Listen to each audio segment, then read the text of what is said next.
buenas tardes a todos. Damos inicio a la sesión de hoy, 6 de junio de 2017, en la cual la Academia Colombiana de Historia da posesión como académico correspondiente a don Ignacio Gómez Gómez, luego de un largo proceso de evaluación de sus condiciones intelectuales, su trayectoria de investigación, sus publicaciones y de sus calidades humanas para ingresar a esta corporación que en el mes pasado cumplió 115 años de existencia. Para nuestra comunidad académica es un gran día de especial significación al investir como académico correspondiente al recipiendario Ignacio Gómez. La mesa directiva la preside el académico Eduardo Durán, a su derecha el vicepresidente, el padre Fernán González, a mi izquierda el coordinador de biblioteca, Roger Pita. Presento un saludo al recipiendario don Ignacio Gómez, acompañado de su familia, de un grupo de amigos y colegas periodistas y de los medios audiovisuales, de docentes universitarios. Bienvenidos todos. Presento un saludo cordial a los señores académicos de número y correspondientes, a los presidentes de las academias de Historia de Cundinamarca, al secretario de la Sociedad Académica Santanderista de Colombia. Igualmente, un saludo muy especial a Cecilia Orozco, la directora de Noticias 1 y su equipo, compañeros de Ignacio, al doctor Germán Centeno, vicepresidente de Movistar, al doctor Ramiro Zambrano, a Alison Gómez, a doña Chela, a Mónica y a todos los amigos que nos acompañan esta tarde.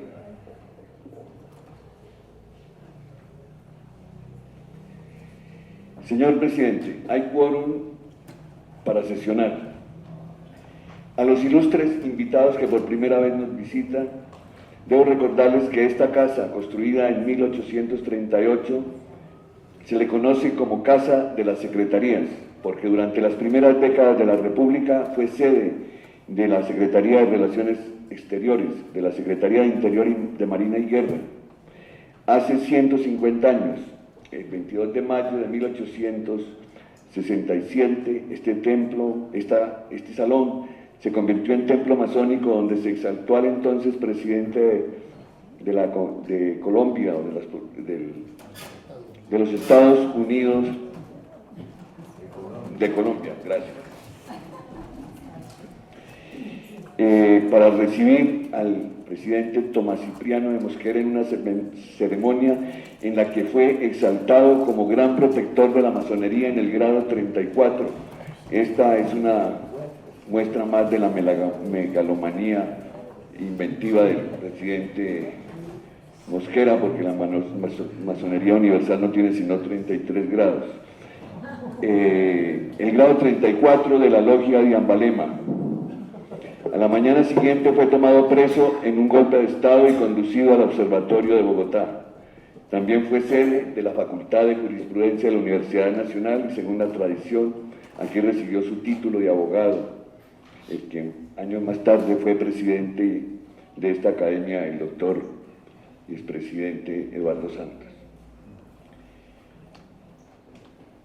Señor presidente, después de verificar el quórum reglamentario para sesionar, me permito dar lectura al programa de la sesión.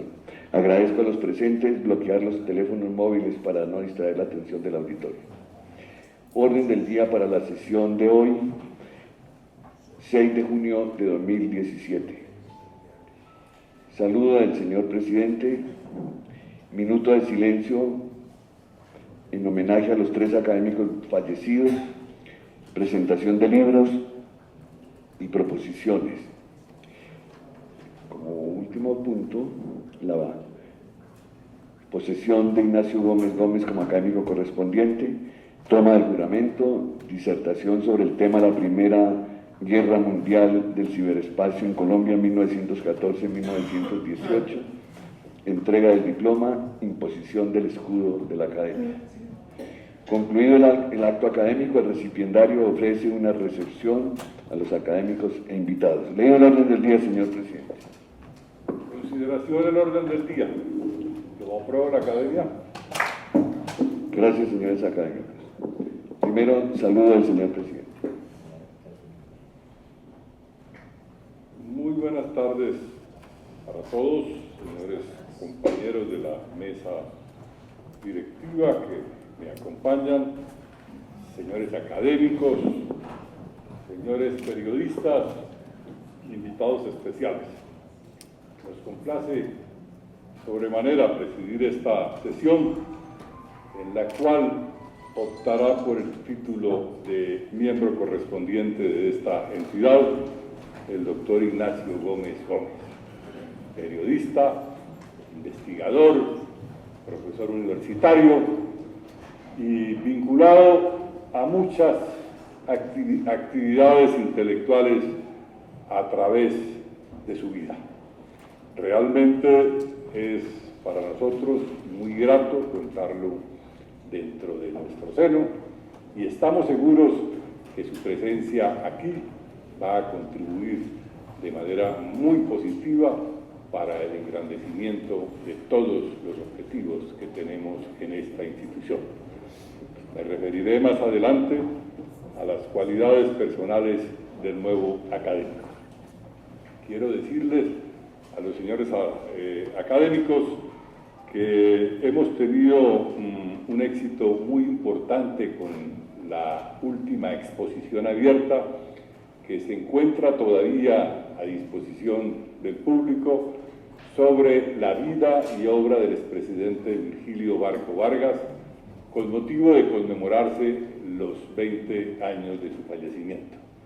Tenemos 2 salas habilitadas, varias vitrinas en donde reposan documentos, retratos, objetos personales, las condecoraciones del presidente Virgilio Barco y muchos elementos que ilustran sobre la vida de este expresidente de la República.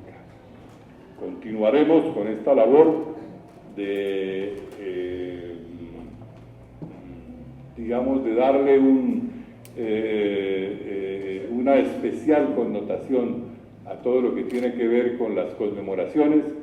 Tenemos una comisión de conmemoraciones y festejos patrios que preside doña Teresa Morales de Gómez, que nos ha colaborado mucho en esta labor, no solamente en la identificación de los temas que deben ser motivo de conmemoración, sino también en el montaje de las respectivas exposiciones. Muchas gracias por esa colaboración y esperamos que todos los académicos se puedan vincular como se han venido vinculando para el éxito de estas exposiciones, contribuyendo con el préstamo de documentos, de fotografías, de elementos, de todo lo que sea posible aportar para la ilustración de estas exposiciones. Tenemos a continuación, señor secretario, un minuto de silencio en honor de los académicos fallecidos.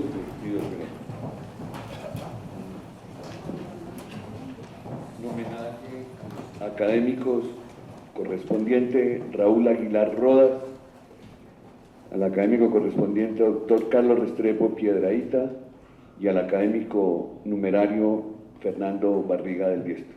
Le ruego por favor, señor secretario, que leamos las proposiciones de homenaje que han sido preparadas y una vez sean aprobadas procederemos al minuto de silencio. Proposición. La Academia Colombiana de Historia en la sesión de la fecha registra en sus anales el deceso del académico correspondiente Raúl Aguilar Rodas, cuya posesión se efectuó el 21 del mes de marzo del año 2000, en la cual disertó, entre otros temas, sobre el tema Pedro Cieza de León, cronista del occidente colombiano. La Academia deplora su fallecimiento y en nota de estilo cursará por secretaría sus condolencias a la Academia Antioqueña de Historia, de la que fue académico de número, y por su intermedio a los familiares, en Bogotá, el 6 de junio de 2017. Proposición. La Academia Colombiana de Historia deplora el fallecimiento en Bogotá el 18 de mayo del año en curso del académico correspondiente doctor Carlos Restrepo Piedrahíta, quien había nacido en Manizales el 4 de abril de 1916. Cursó estudios de jurisprudencia y recibió el título de doctor en Derecho y Ciencias Políticas y Sociales de la Universidad Externado de Colombia en 1944. Fue profesor de Economía Política de la Facultad de Derecho de la Universidad Nacional, de Derecho Constitucional de las Universidades Libre y Externado.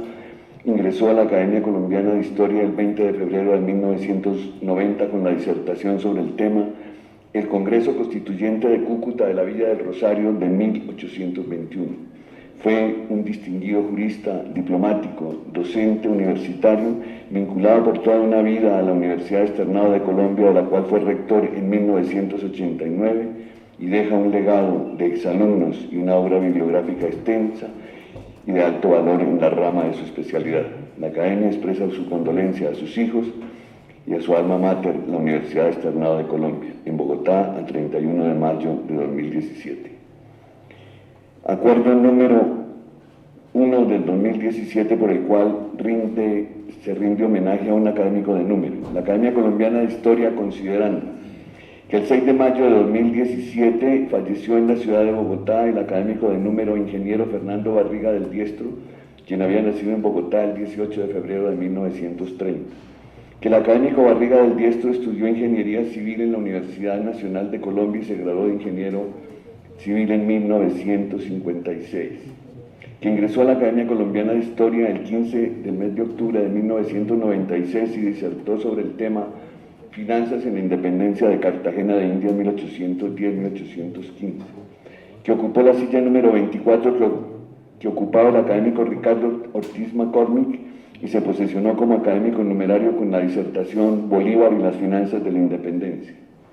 Que la Academia Colombiana de Historia le distinguió publicando los siguientes libros: en la colección de Historia Nacional, Finanzas de nuestra primera independencia, y un segundo libro en la misma colección, Finanzas de nuestra segunda independencia.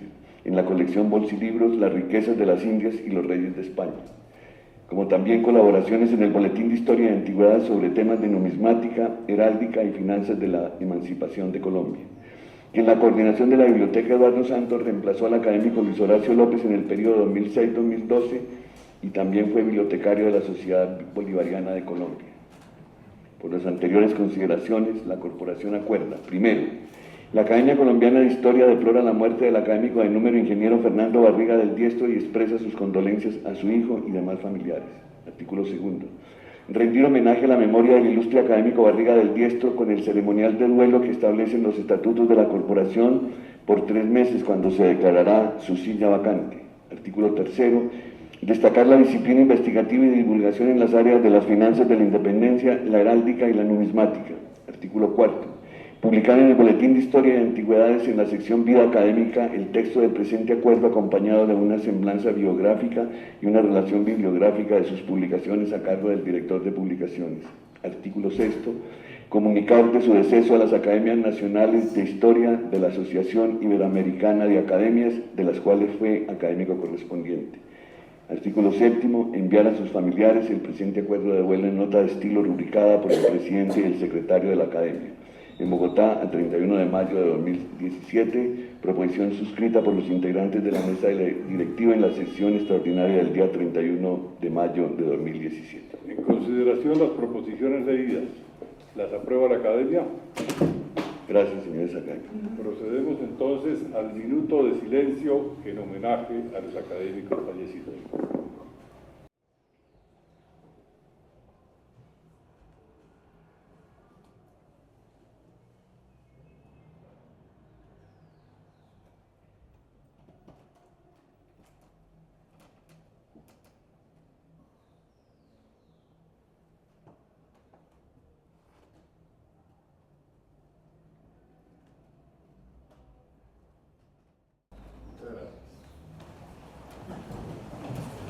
A continuación, presentación de libros. ¿Alguno de los académicos tiene obras para presentar? Tengo el gusto de presentar la publicación del simposio sobre Julio Garavito Armero, que el Colegio Máximo de Academias y la Academia Colombiana de Historia y Ingeniería, que tengo el honor de presidir, llevaron a cabo el año pasado en la sede de la Sociedad Colombiana de Ingenieros, con la asistencia de más de 300 personas y la participación de muy importantes conferencistas, el académico Jorge Arias de Grey, el doctor Portilla, director del Observatorio Astronómico, Clara Elena Sánchez, profesora de matemáticas, Carlos Cuartas, asesor del rector de la Universidad Javeriana, Álvaro Silva Fajardo y Gonzalo Garavito, quien a su vez elaboró un libro por promoción de la Sociedad Geográfica. Y en este número de la sociedad, del análisis de ingeniería que les voy a entregar, está con el contenido completo de las ponencias, que son muy importantes porque revelan muy distintas facetas de un hombre y de una vida en una época muy interesante de nuestra evolución ideológica, cultural, política y científica. Hago entrega de 3 números para la mesa directiva de la Biblioteca de la Academia. Gracias, señor presidente. Agradecemos al señor presidente de la Academia Colombiana de Historia de la Ingeniería y de las Obras Públicas. A continuación, el académico Roger Pita, coordinador de Biblioteca y Archivos. Gracias, señor secretario. 2 libros para presentar enviados por la Academia de Historia, Academia Nariñense de Historia, de su presidenta Lidia Muñoz Cordero.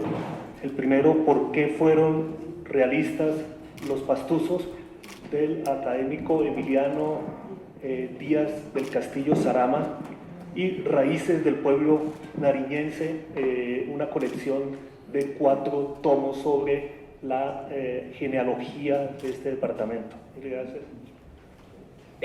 Continuamos con los orden del día. Por último, señor presidente, el brigadier general Gustavo Rosales, director del Instituto de Estudios Geográficos y Estratégicos de la Universidad Militar, y por razones de salud no puede estar presente y me ha solicitado que haga en su nombre la presentación del libro Apuntamientos de la Historia Militar. Es una compilación de textos sobre batallas que según su criterio han sido trascendentales en la historia militar de la humanidad, empezando por la famosa Gaugamela de Alejandro Magno, Canas de Aníbal y las batallas que en territorio europeo se sucedieron hasta concluir con la crisis del Medio Oriente. A los señores académicos se les distribuirá un ejemplar de esta publicación. Damos entonces, señor presidente, inicio a la ceremonia de posesión de don Ignacio Gómez Gómez como académico correspondiente.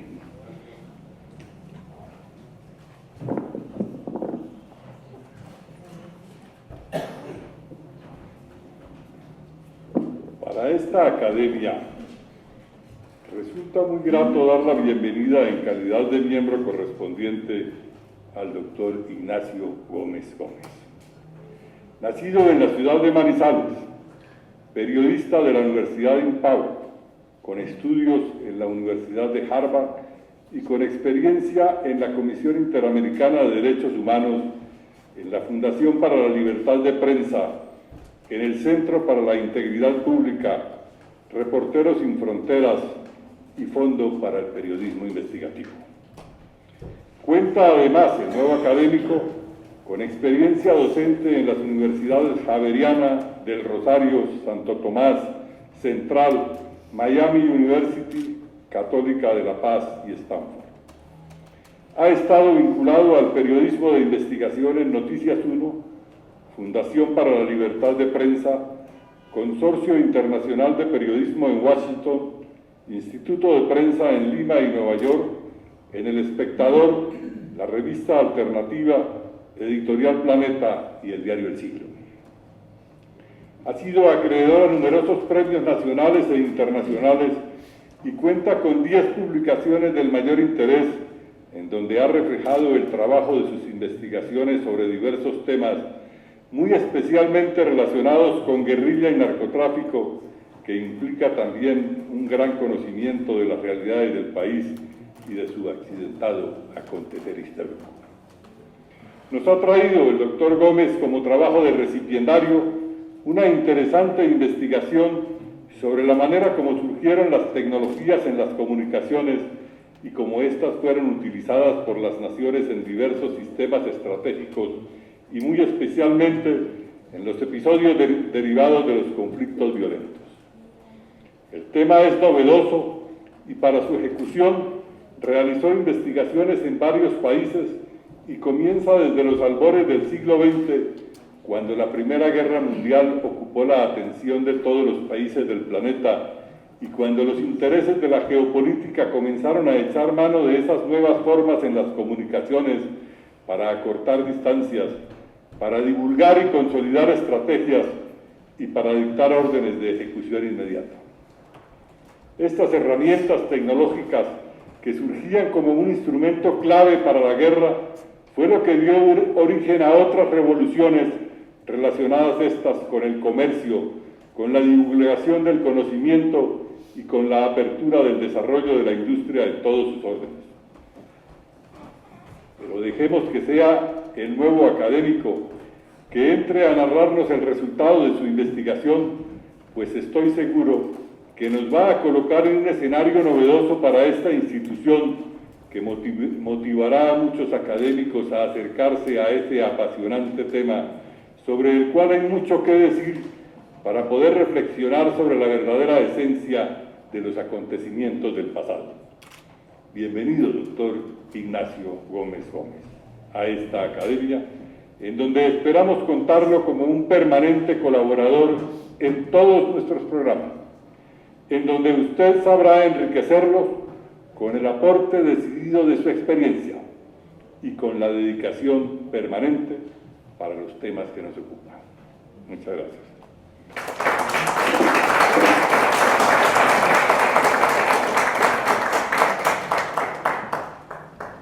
A continuación del saludo del señor presidente Eduardo Durán Gómez, toma el juramento al recipiendario.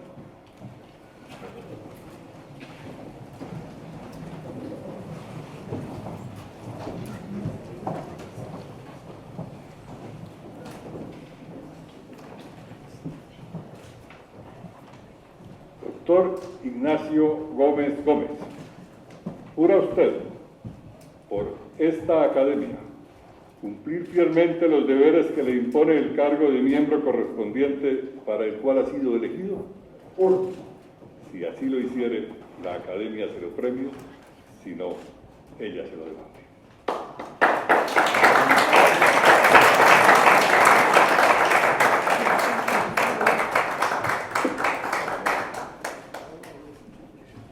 Pueden sentarse. A continuación, la disertación del recipiendario sobre el tema La Primera Guerra Mundial del Ciberespacio en Colombia 1914-1918. Tiene la palabra el doctor Ignacio Gómez Gómez. Muchas gracias. Buenas tardes. Muchas gracias a la Academia Colombiana de Historia, porque desde el principio de mi juventud entendía que mis metas en esta vida eran intelectuales, y siento que al hacer parte de este grupo estoy concretando uno de los objetivos de mi vida, tal vez el más importante. Me siento entonces recibido como académico, una persona que hace parte de un grupo cuyo pensamiento, cuyo análisis, cuyas ideas cuentan en este país, es decir, me siento parte del inventario nacional como ustedes, y eso me llena de orgullo. Muchísimas gracias por este honor.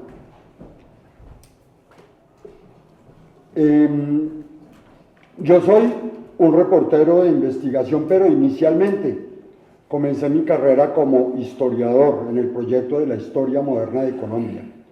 Desde entonces, desde el principio, siempre he tenido el propósito de relacionar, de proyectar los hechos que cuento como periodista en primer lugar para que se registren hacia la historia futura, pero también de poderlos ubicar en su contexto histórico y darle así una información útil a la audiencia. Entre esos temas está obviamente los eventos históricos que me tocó a mí trabajar en El Espectador, el asesinato de Guillermo Cano, la historia del Espectador, fundamentalmente la historia de Pablo Escobar, la historia del narcotráfico, y ahí en adelante la historia de intervenciones militares en Colombia y la historia de la operación ilegal de mercenarios en Colombia, que la he ejecutado en varios libros, entre ellos el más reciente, completo por decirlo así, que es La última misión de Werner Mauss. Para mis amigos he conocido desde el principio, y es una de sus razones para tomarme el pelo, que llevo 2 décadas trabajando lo que pretende ser una historia completa del banano en Colombia. Entonces, trabajando esa historia, me encuentro yo con un aparato de la tecnología bananera en ese momento. Y decido profundizarlo. Y así me encuentro la historia que vengo esta noche a contarles. Quiero que, para ganar la atención de sus ojos, van a ir pasando unas imágenes random que de pronto no las puedan comprender en un momento, para que de los 35 minutos que tengo para exponer, dejemos unos 10 y explicamos esas imágenes. Mientras tanto, ustedes pueden retener los ojos y yo no voy a mirar allá, yo no voy a saber qué salió. La historia, tal vez si me enamoraban esas 3 o 4. La historia tiene que ver, el evento histórico, digamos, de esta disertación tiene que ver con el primer chat de la era electrónica, es decir, la primera conversación por escrito en vivo entre 2 continentes. Estos son los protagonistas de esa conversación. Inaugurándose el 12 de febrero de 1912, la primera torre de transmisión de señales de alta potencia entre Nauen y Sayville, un suburbio del vecindario de Long Island en Nueva York, se citó a este primer encuentro. Y las 2 torres, tanto la de Sayville, Nueva York, como la de Berlín, terminarían siendo el eje del primer sistema transatlántico de telecomunicaciones, o del primer sistema complejo de telecomunicaciones de nuestra era. Devuélvete. Este es un telegrama que así lo dice, escrito por el presidente Woodrow Wilson, en respuesta a la inauguración de esta torre. Dice: yo he sido gratificado de recibir de su majestad, el Kaiser alemán, un mensaje de cortesía y felicitaciones enviado a través de la estación transatlántica de radio en Ebisi, Alemania, y yo me congratulo de que su majestad tenga este lazo adicional para una comunicación más cercana entre Estados Unidos y Alemania.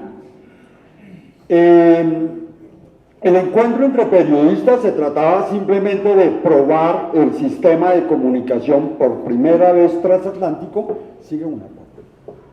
y incluyó un mensaje del presidente colombiano. Es decir, este primer momento de las comunicaciones cibernéticas incluyen un mensaje del presidente colombiano, el mensaje que proviene ahí de la revista Telefunken, que dice, uno más atrás, ese. Cartagena, vía Seibi, para el oficial de la estación Telefunken de Nahuen. El presidente de Colombia saluda a la gran estación de Nahuen y agradece el galante saludo de anoche. En la noche de gala que se produjo, los periodistas se vistieron especialmente para ir a esta cita, tanto en Berlín como en Nueva York. Había un mensaje que desde la estación de Nahuen en Alemania le habían enviado al presidente colombiano la noche anterior, y él lo respondió, un mensaje a través de la señal de prueba de la estación de Cartagena, y él lo respondió con el que aquí estamos viendo. El mensaje alemán decía: la excelencia está garantizada, presidente, y así lo respondió el nuestro.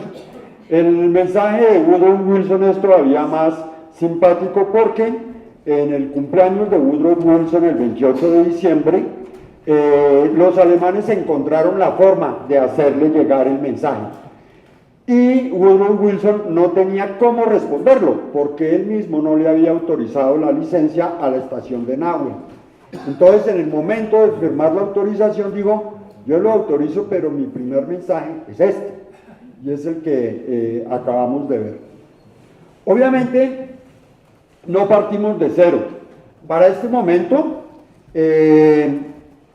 como nos lo han mostrado los trabajos de la académica Cecilia Fernández de Palini sobre el desarrollo de la ingeniería a través de Francisco J. Fernández, que venía de toda una tradición del telégrafo en Colombia. El presidente Manuel Murillo Toro, cuenta la académica, fue un compañero de estudio de Abraham Lincoln, y con él se emocionó por la telegrafía, y de ahí en adelante Colombia siempre trató de estar al día en la telegrafía alámbrica, es decir, la telegrafía de hilos de punto a punto, hasta el punto de que en 1883 Colombia conectó el cable submarino para una comunicación en tiempo real por cable punto a punto entre San Francisco y Buenaventura, y para entonces las líneas de telégrafo remontaban las montañas desde Buenaventura hacia la zona cafetera, hacia Antioquia,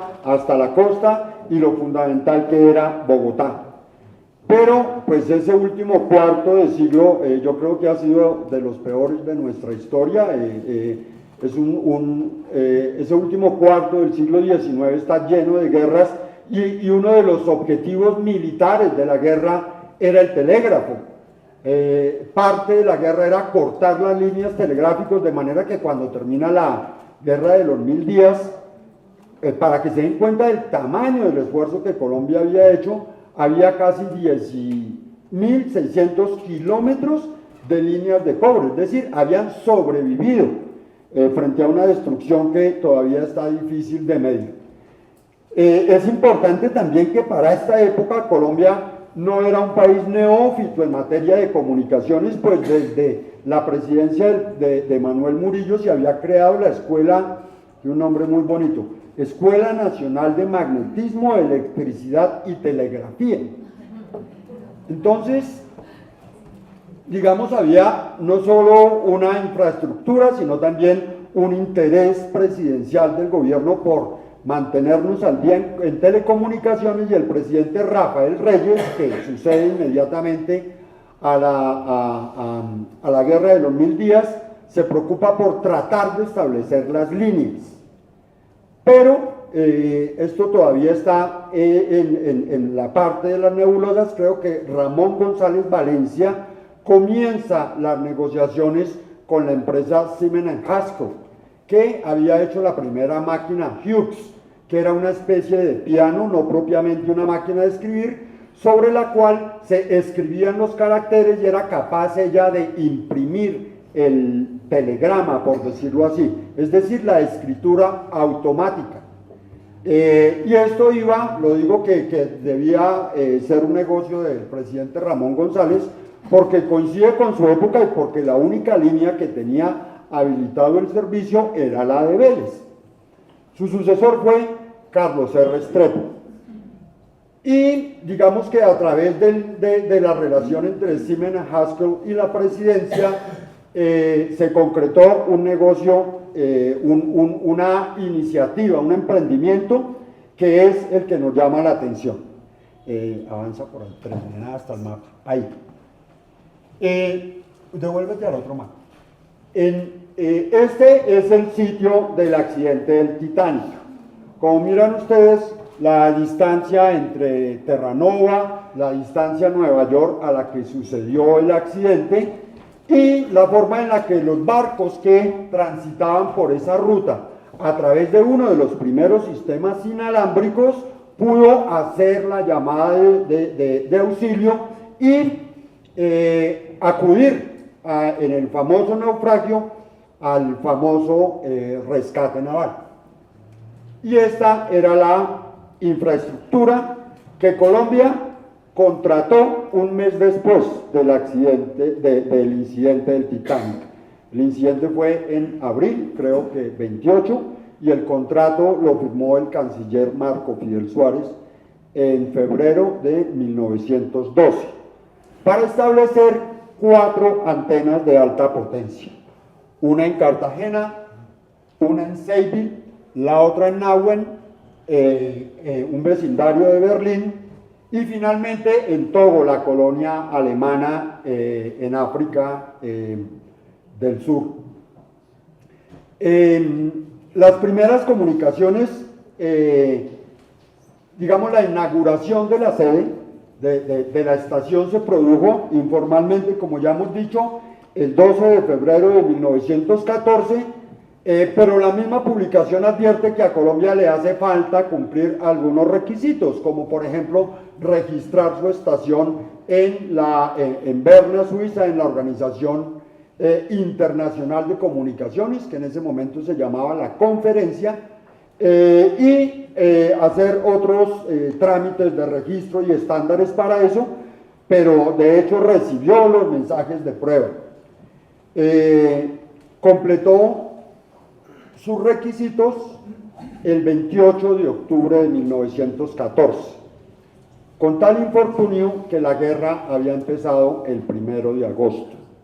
Y obviamente quien estaba a cargo de esta infraestructura, mi amor, pues ya echar todo el día, vas comiendo también.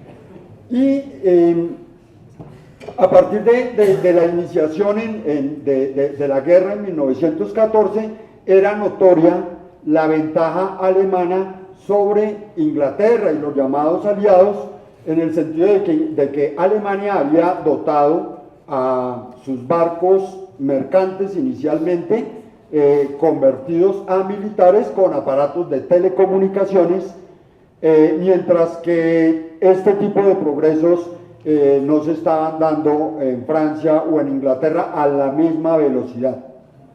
Entonces, cuando comienza la guerra, ahí no tengo las fotografías de los U-2 o de los U-Boat, que fueron el arma letal de Alemania durante la Primera Guerra Mundial, que eran los submarinos.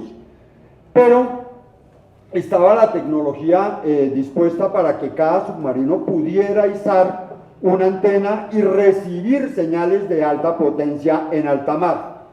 Y de hecho así, miren, este momento es importante porque ya Telefunken, que comienza como una empresa civil con un propósito marino, cambia y empieza a adoptar esta imagen. Pásame. Esta imagen, esta es ya su logo, como ven ustedes, es un barco militar mandando rayos a otro barco que se ve en la lontananza.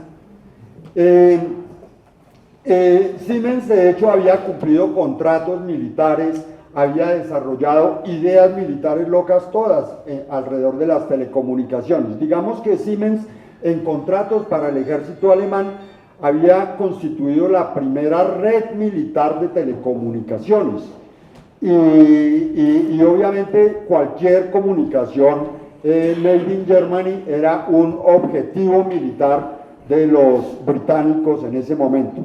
Lo primero que hizo Inglaterra contra Alemania en la Primera Guerra Mundial fue cortar sus cables submarinos. No solo el cable submarino que tenía en el Canal de la Mancha, entre Hamburgo y Nueva York, sino también el cable submarino que de Togo atravesaba hasta Brasil. Pero pues por supuesto Alemania, y precisamente yo creo que eso fue definitivo para que decidiera lanzarse a la guerra, tenía la ventaja de que sus comunicaciones eran inalámbricas. Y entonces la antena colombiana, no obstante que comenzó a funcionar, inmediatamente comenzó a tener problemas. Como les digo, la primera transmisión fue el 28 de octubre, pero ya para esa época la Armada Británica y el Ejército Británico se habían tomado la de Togo. Para ahí un momentico. Habían bombardeado y destruido la antena de Togo. Y el 1 de noviembre sucede prácticamente el primer combate naval de la Primera Guerra Mundial frente a las costas de Coronel, en Chile. 3 barcos, a finales de agosto, el ejército norteamericano descubre que efectivamente hay una ventaja militar para Alemania que opera desde su territorio y decide: vamos a mantener el uso civil de la estación, pero operado por la Armada de los Estados Unidos, de manera que la Armada de los Estados Unidos se convertía en el censor de esa estación. Y los ingleses empiezan primero a hacer sus reclamos y posteriormente a presentar protestas diplomáticas oficiales anunciando un rompimiento de relaciones y prácticamente diciendo que si Colombia no decide suspender las señales alemanes que salen de su territorio, pues va a llegar la Armada Británica a apagarlas, en este caso a la antena de Inglaterra. Entonces el canciller Marco Fidel Suárez empieza a tratar de manejar la situación diplomáticamente. Efectivamente, la estación colombiana, la conocida hasta ese momento, estaba en manos de 2 alemanes. Esos 2 alemanes, en primera instancia, son censurados por Jorge Caicedo Abadía, uno de los alumnos brillantes de la Escuela de Magnetismo, estudioso además de la telegrafía inalámbrica, es decir, él estaba al día con la tecnología y asume como censor, pero en una segunda instancia los ingleses dicen: no, es que ahí hay alemanes, tenemos, digamos, cesaríamos nuestra propuesta cuando no haya alemanes trabajando allá. Y efectivamente sacan a los alemanes, pero en ese momento se produce la sospecha de que este es el barco Dresden. Devuélvete al mapita, por favor. De que se había producido esta batalla, de que el barco Dresden, no, los de atrás, de que el barco Dresden y el barco Karlsruhe, junto con el príncipe Wilhelm, que es el trabajo de otro académico al que yo acudí mucho, el trabajo de la gloria al olvido sobre el hundimiento del vapor Prince Wilhelm, Kronos Prince Wilhelm en Puerto Colombia. No, los otros 2 mapitas de Argentina. Entonces, cuando se produce, si en agosto estos barcos estaban en Nueva York y en el caso del barco Dresden, participa en la batalla de Coronel el 1 de noviembre en el Océano Pacífico, después de haber pasado por el estrecho, necesariamente tenía que haber habido una comunicación inalámbrica, que siempre se sospechó Colombia era la protagonista y tenía la antena escondida, tenía una antena escondida que servía para comunicar a los barcos. Hay una antena también en Lima, que digamos podría tener el cubrimiento pacífico, pero no había la posibilidad de comunicar a Cartagena con Lima, pues porque el principal fenómeno era la geografía. Y digamos, la situación se puso ya muy caliente en noviembre de 1914, cuando el agregado militar de Inglaterra en Estados Unidos vino en un vapor a verificar las actuaciones en contra de la neutralidad que estaba haciendo Colombia. El sensor Caicedo Abadía había neutralizado la estación. Ahorita vemos un poco de su imaginería. Se trataba de sacar del sitio algunos aparatos, pero el presidente mandó un mensaje a gobernadores y a operadores de puerto diciéndoles que lo que vean alemán se lo reporten. Y mientras estaba el capitán Guigant, el agregado militar inglés de Estados Unidos en Colombia, llegó el mensaje de Urabá.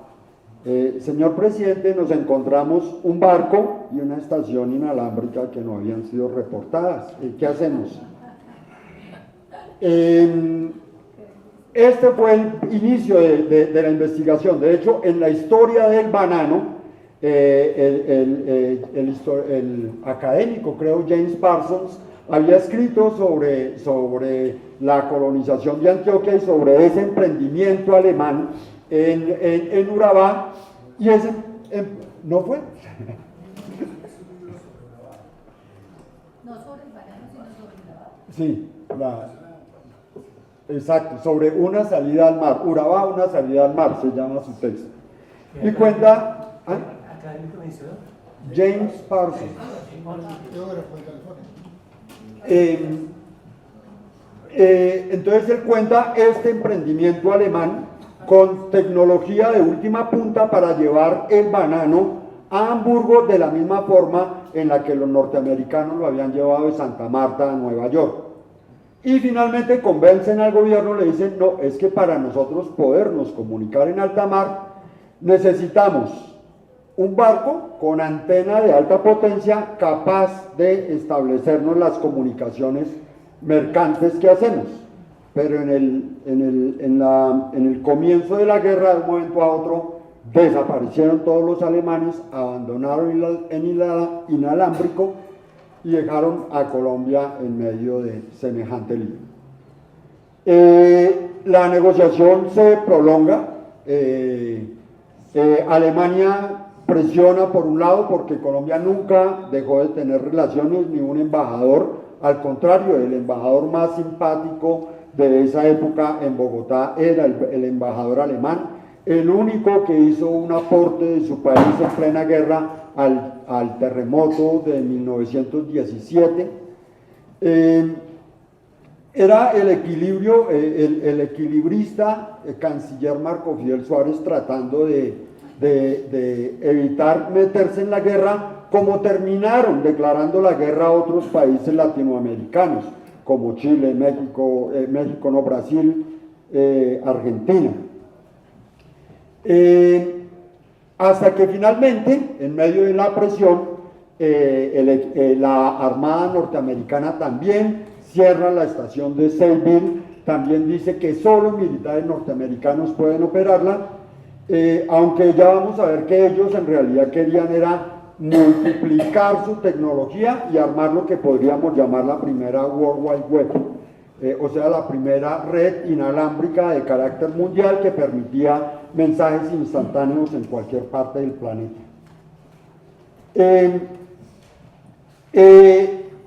Este barco, el Oscar, y la estación que quedó abandonada, fueron deshabilitados otra vez con la vigilancia del gobierno inglés, hasta que finalmente los alemanes en diciembre de 1914 dijeron, mire, suspendemos el contrato, no hay indemnización, simplemente suspendemos hasta que termine la guerra. Y Colombia acepta, dichosa, la suspensión de esa, pero mucho más dichosa Inglaterra y mucho más dichoso Estados Unidos en este caso. Pero en abril de 1915 sucede la tragedia de Lusitania, o el hundimiento de Lusitania por parte de un submarino alemán en el Mar del Norte. El punto es que, estando bajo control de los norteamericanos, la estación de Seville, había una información que había pasado hasta Alemania, diciendo que el barco Lusitania tenía un cargamento de armas, lo cual, digamos, según ellos, legitimaba el blanco civil. Y especialmente Inglaterra estaba muy interesada en saber cómo había llegado esa información desde Nueva York a Berlín, y nuevamente apareció Colombia en el paseo. Un mensaje sobre el Caribe, una interceptación, y al presidente le tocó, al canciller Marco Fidel Suárez, le tocó informar oficialmente que sí, que efectivamente en las épocas de Lusitania también había un mensaje colombiano, pero que era un mensaje inocente del presidente dirigido a la estación de prueba que Telefunken estaba instalando en San Andrés. Entonces, el gobierno también se le olvidó contar en unos primeros momentos que tenía la estación de San Andrés. No aparecen los primeros reclamos de Inglaterra el contrato que las estaciones del gobierno colombiano tenía contratada, ni en San Andrés, que era San Andrés y Providencia, ni con Orocue, hoy Casanare, antes Arauca, que no alcanzó a erigirse en su antena. El gobierno colombiano tuvo que suspender también ese tipo de estaciones que nada tenían que ver con el gobierno alemán. Y pasó el tiempo, hasta que sucedió en febrero de 1917 el famoso telegrama Zimmermann. Digamos que en los últimos años ha sido más valorado el papel del telegrama Zimmermann en el ingreso de los Estados Unidos a la Segunda Guerra Mundial. El telegrama Zimmermann es un telegrama que envía el ministro de Relaciones alemán Arthur Zimmermann al embajador mexicano Erich von Eckart, en el que le dice que Alemania está dispuesta a ayudarle a recuperar California, Nuevo México y Texas si lo apoya en la guerra indiscriminada de submarinos que iban a comenzar en ese momento.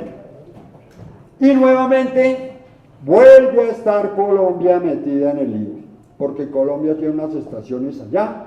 Inclusive fue difícil al principio convencer a los ingleses de que las estaciones no podían funcionar sin motor, por ejemplo, porque necesitaban una generación eléctrica, y esta vez que no, que es que tienen estaciones fantasmas y clandestinas allá en Colombia. Y se produce otra vez una crisis diplomática muy fuerte, pero ya con Estados Unidos involucrado en la guerra, tenemos la visita de espías de los Estados Unidos en Colombia. Estos son documentos recién desclasificados por parte de la Universidad de Missouri y otras, que tienen que ver con la oficina, la ONI, la Oficina de Inteligencia Naval de Estados Unidos, previa a la CIA, previa a los servicios estratégicos y previa a casi todos los demás servicios de inteligencia.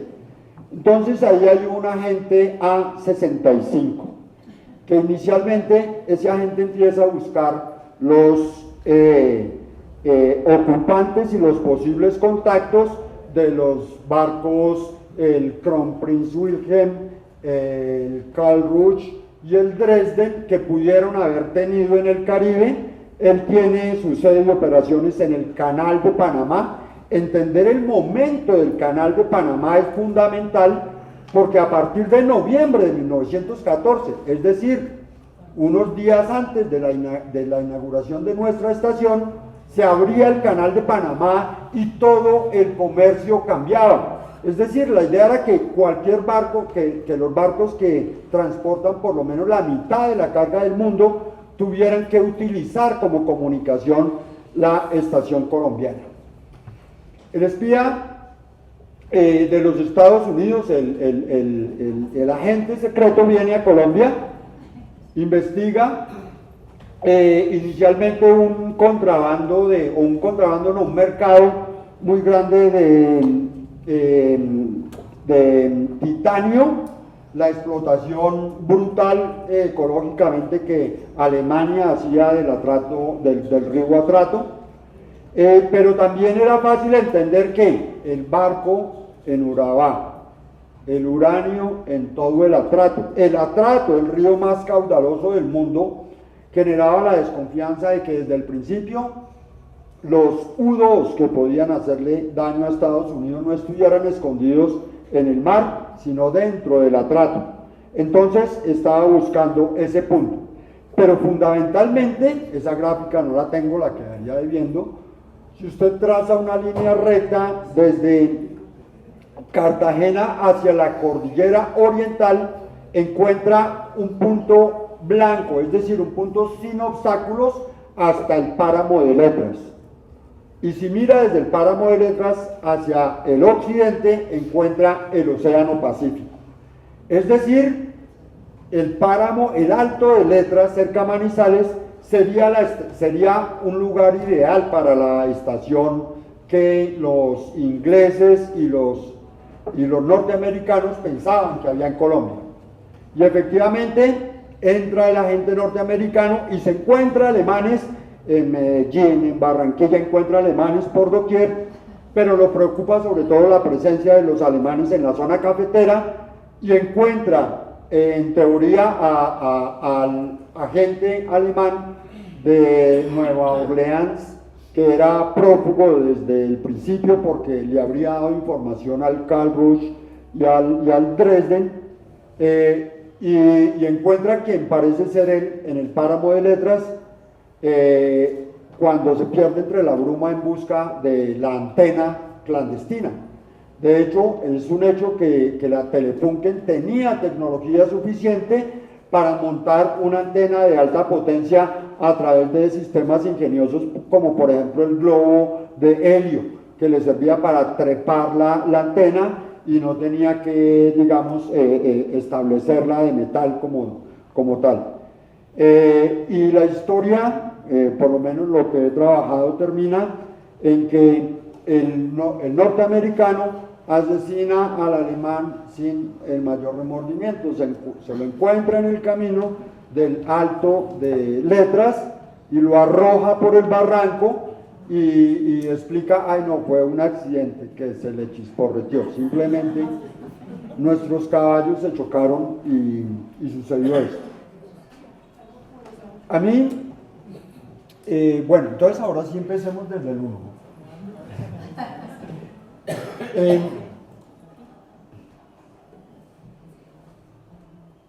Aquí tenemos, este es, digamos, lo que podría ser el primer WhatsApp.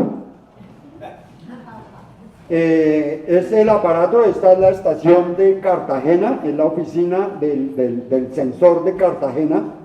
Entonces él mismo desde allá tiene la capacidad de escribir un mensaje en la máquina Hughes y en un momento esperar que por escrito le llegue el mensaje de respuesta, ya sea desde Cartagena, o Togo, Seyville o Nahue.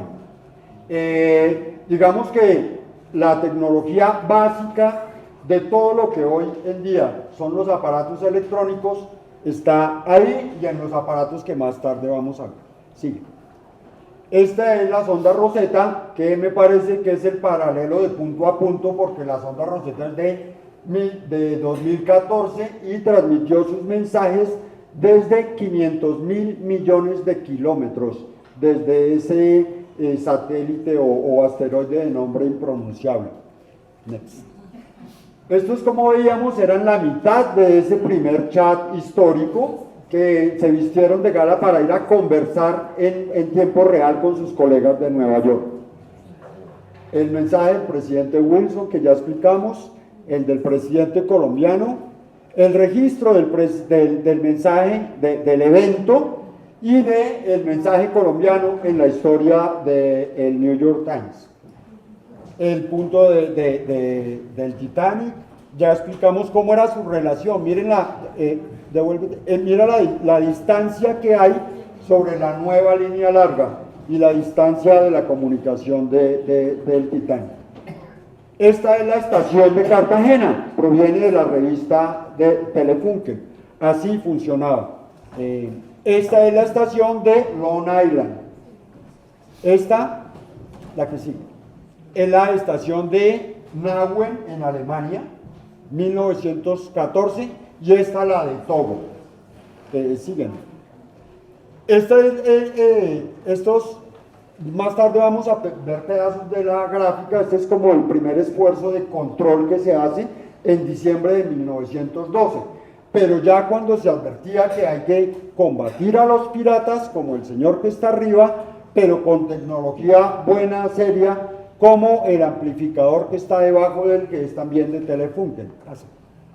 Esta es la torre de Telefunken que se está erigiendo en diciembre de 1912 en Nueva York.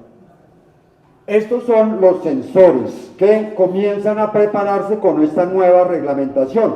Y fíjense, los profesionales, a partir de ese diciembre de 1912, para ser operario de telégrafo, tocaba tener una acreditación, y esa acreditación, como pueden imaginarse claramente, implicaba el juramento de silencio y confidencialidad sobre lo que se decía, que era, pues, digamos, el pilar principal.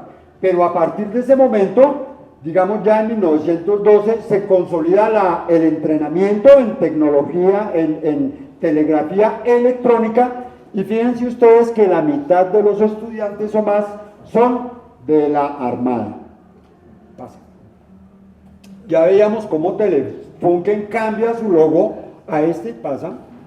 Después de la visita del Kaiser, entonces el Kaiser es portada de nuestra revista Telefunken, y de ahí empiezan a desarrollarse todos los proyectos militares, o una serie de proyectos militares en Telefunken. Pasa.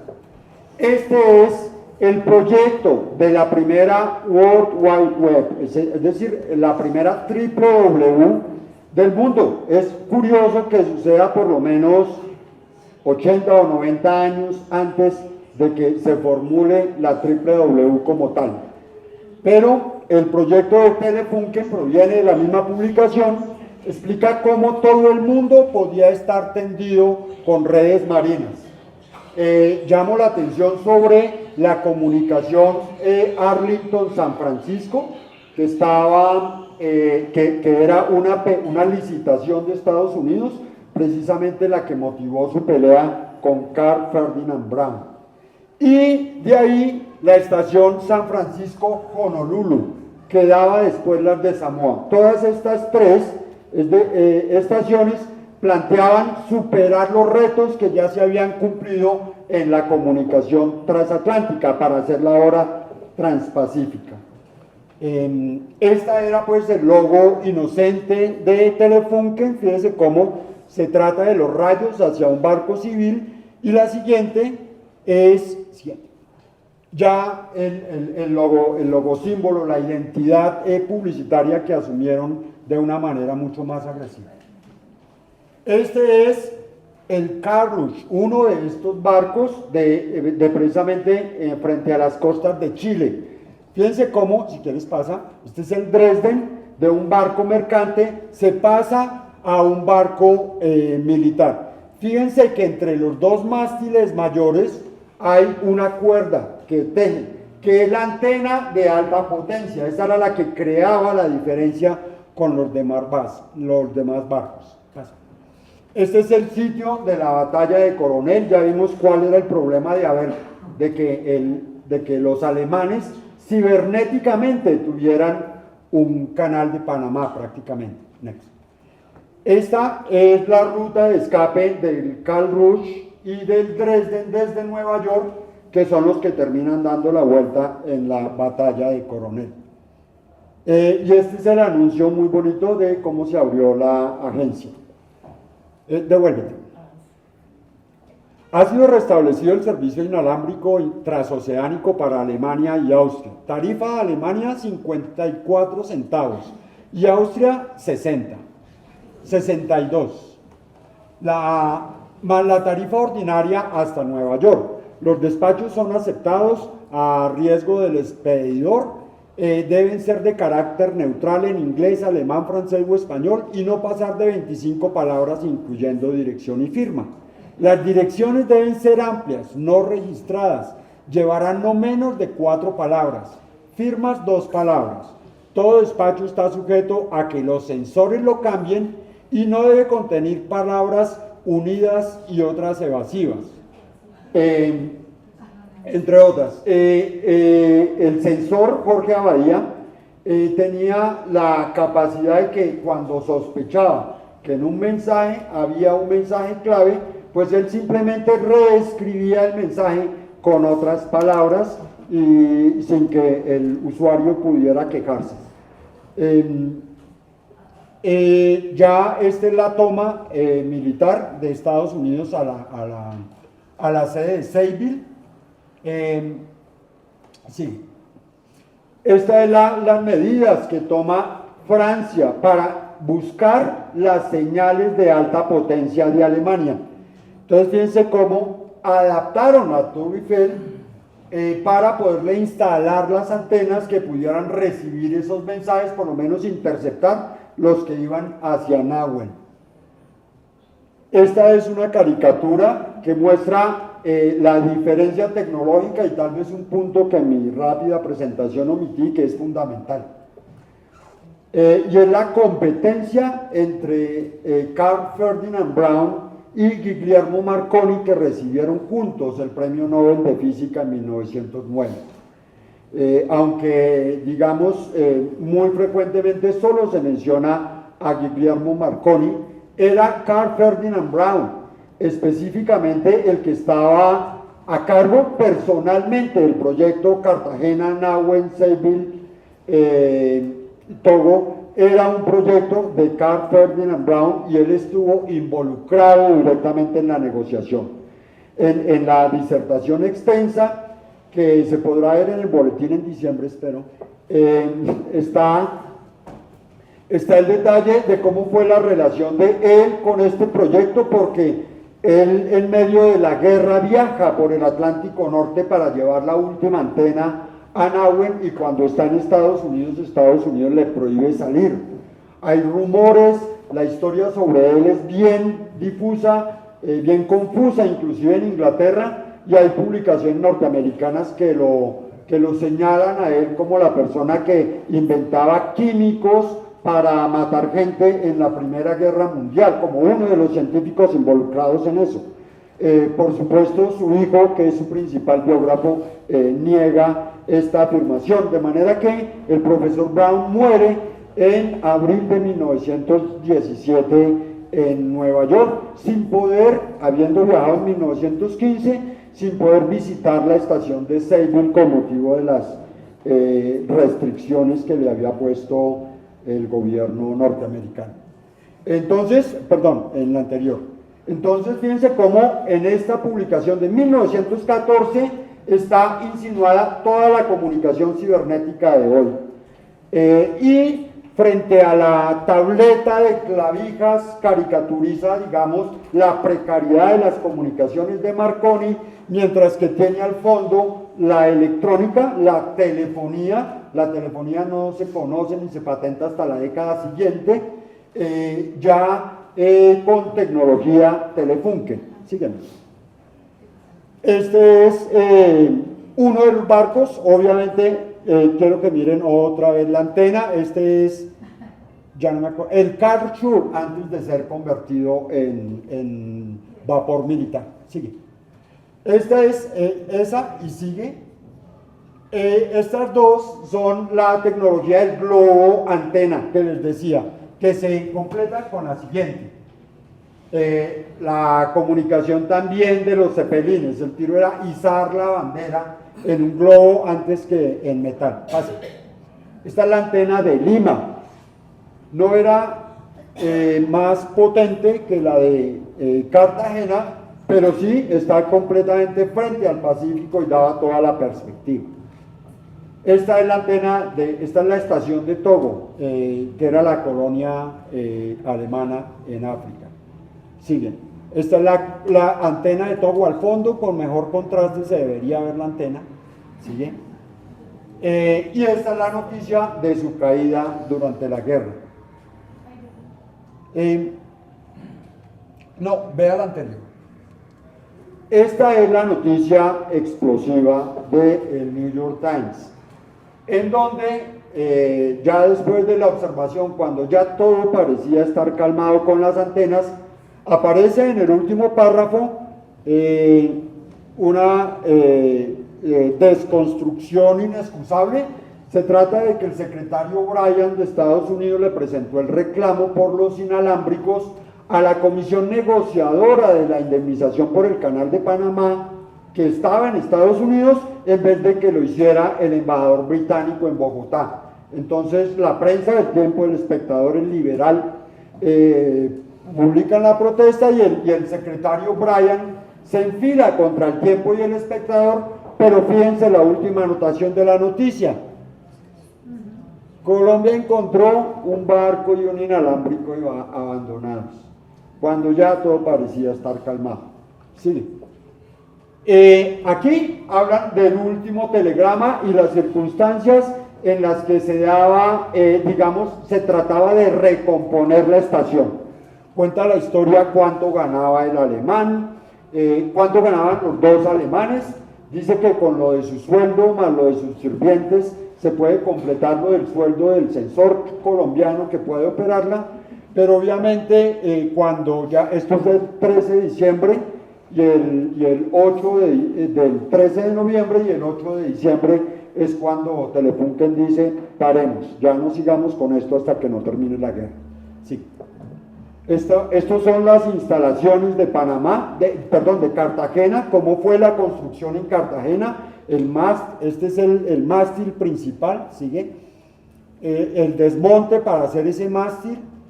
Este es el motor que generaba la potencia de la estación allá en Cartagena, de 40 caballos de fuerza, que era aparentemente el más potente comparado con los otros motores que lista la revista.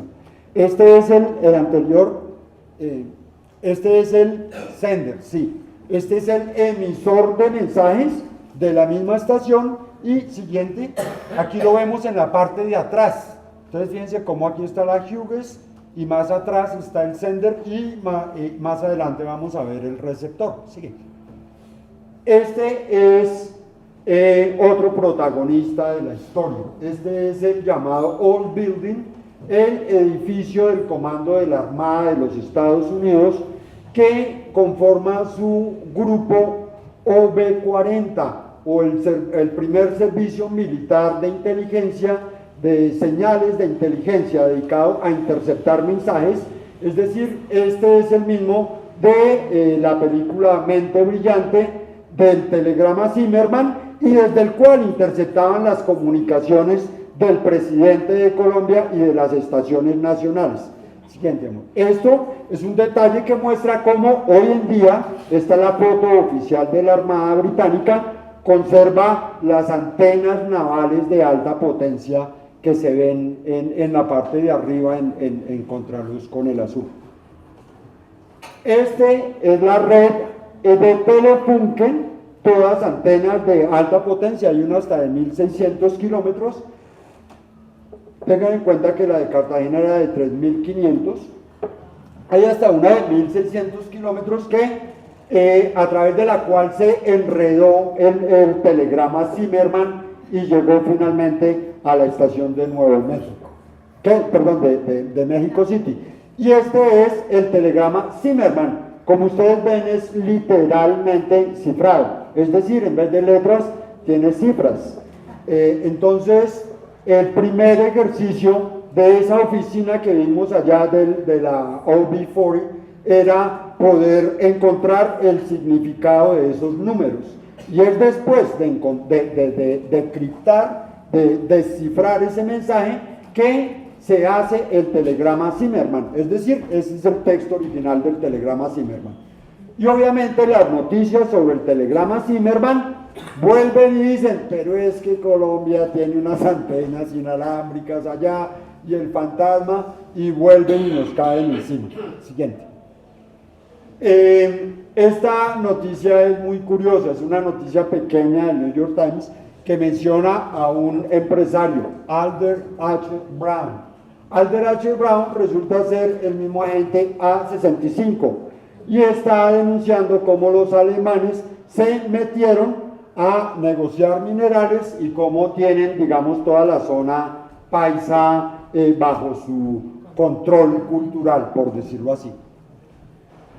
Y este es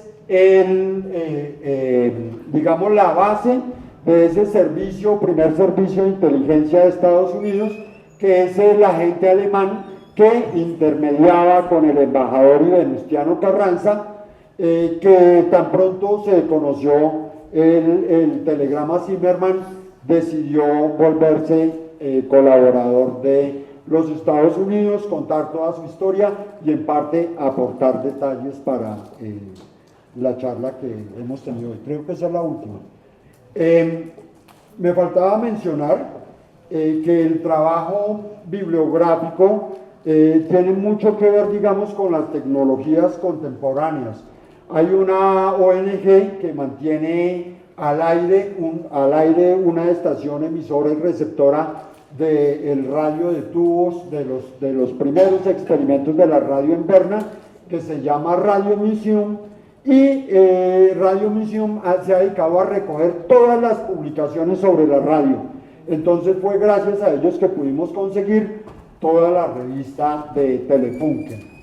Y hay otras redes, por ejemplo la inglesa Forgotten Books, que se ha dedicado a escanear todas las publicaciones anteriores a 1970 y dentro de ellas pues pudimos conseguir los documentos diplomáticos de la Primera Guerra Mundial, tanto de Inglaterra como de Alemania y algunos de Estados Unidos.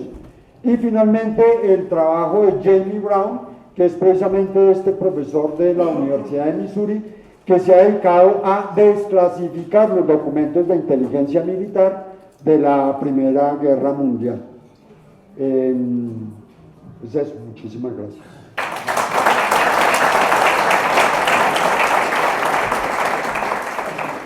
Muchas gracias al académico don Ignacio Gómez Gómez por su muy interesante conferencia. Y tal como lo dije al comienzo, trae novedosos e interesantes aportes para este tema de investigación que usted ha abordado. Quiero decirle a los señores académicos que este texto es mucho más amplio y estará publicado en uno de los próximos boletines para que sea debidamente examinado por todos los académicos. Vamos entonces a proceder. A continuación, después de felicitar al académico recipiendario, la entrega del diploma. De pies, por favor.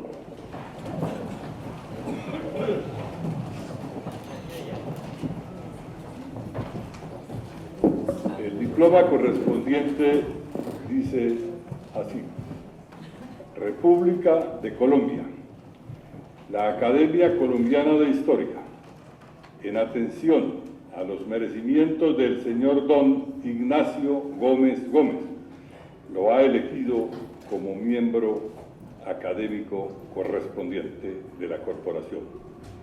Bogotá, 6 de junio de 2017, el presidente Eduardo Durán Gómez, el vicepresidente Fernán González González, el secretario Luis Horacio López Domínguez.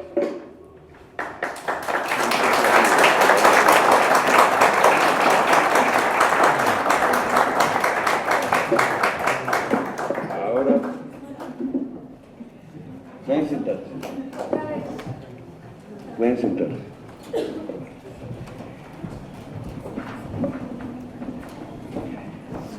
Culmina la ceremonia de ingreso del académico Ignacio Gómez Gómez con la imposición del escudo de la academia. Es tradición dentro del ceremonial de ingreso del académico que el presidente le haga entrega del diploma y que el recipiendario escoja la persona que le imponga el escudo. Entonces me siento muy honrado que Ignacio me haya escogido, no como secretario. Aquí cambio el rol, el papel, y actúo como amigo de muchas décadas. Creo que en los finales del siglo XX, cuando no pertenecíamos a la meritocracia diplomada de hoy. De manera que me permito invitar a Alison para que nos acompañe a la imposición.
Señor presidente, hemos agotado el orden del día.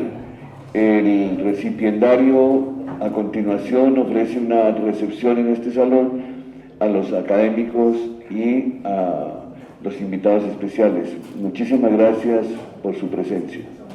Se levanta la sesión.